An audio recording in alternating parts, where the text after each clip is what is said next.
As San Francisco cracks down on owner move-in and Ellis Act evictions, tenants' rights groups are worried about a new loophole. Yeah, it's being called Renovations. Susie Steimel caught up with a landlord whose tenant says that he's trying to push her out. He didn't want to talk about it. Look, if you continue to do that, I'm going to take the thing down, you know? There are a few reasons why this Bay Area landlord isn't happy to see us. Topping the list, Janice Sukaitis. A slum.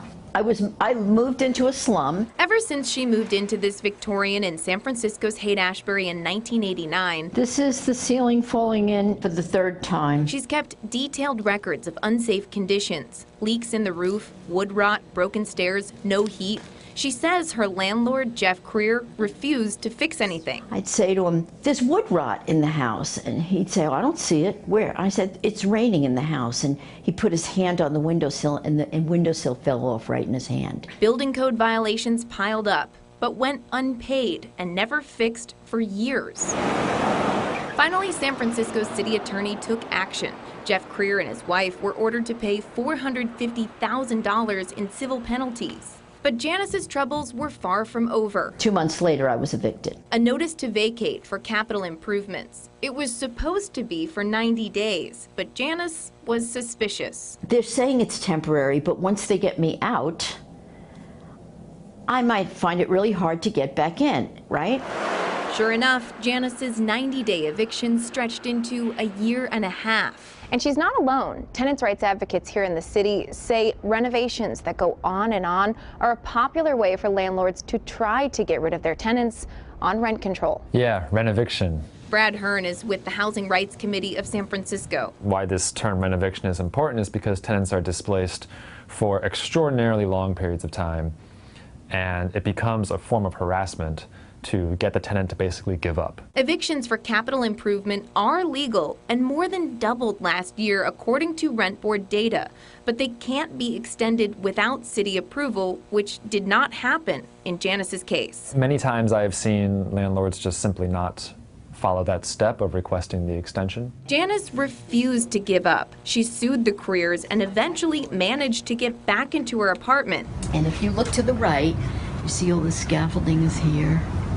Since 2016. But it's still a construction site. Rickety scaffolding surrounds the back of the building. Janice says it makes any trip out the back to empty the garbage a hazardous obstacle course. And blue tarp still covers up her back windows. She says it's been blocking light for months. And they're hammering 8 hours a day, 6 days a week, all day.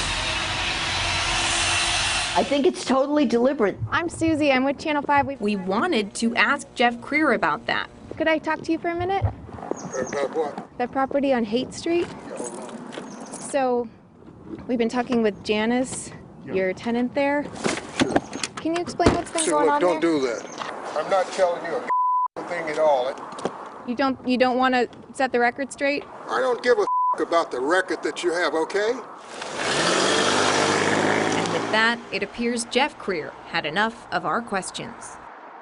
So 2 other lawsuits like Janice's have already been filed in San Francisco. They involve 150 other tenants that claim that they are being pushed out the same way with these lengthy renovations. You know, in a weird way, you got to give some of these landlords a little bit of credit for being so sneaky as to find this loophole and kick out their tenants under the auspices, oh, it's temporary, but 3 months turns into 6 months, that turns into a year, and then, you know, you got to live somewhere, so you eventually give up and leave, and they get what they wanted. They know that most people will eventually give up, and that's what often happens. They hope that Janice, happens. she stayed on and she fought, so she's still there. Good for her. Hope she holds on.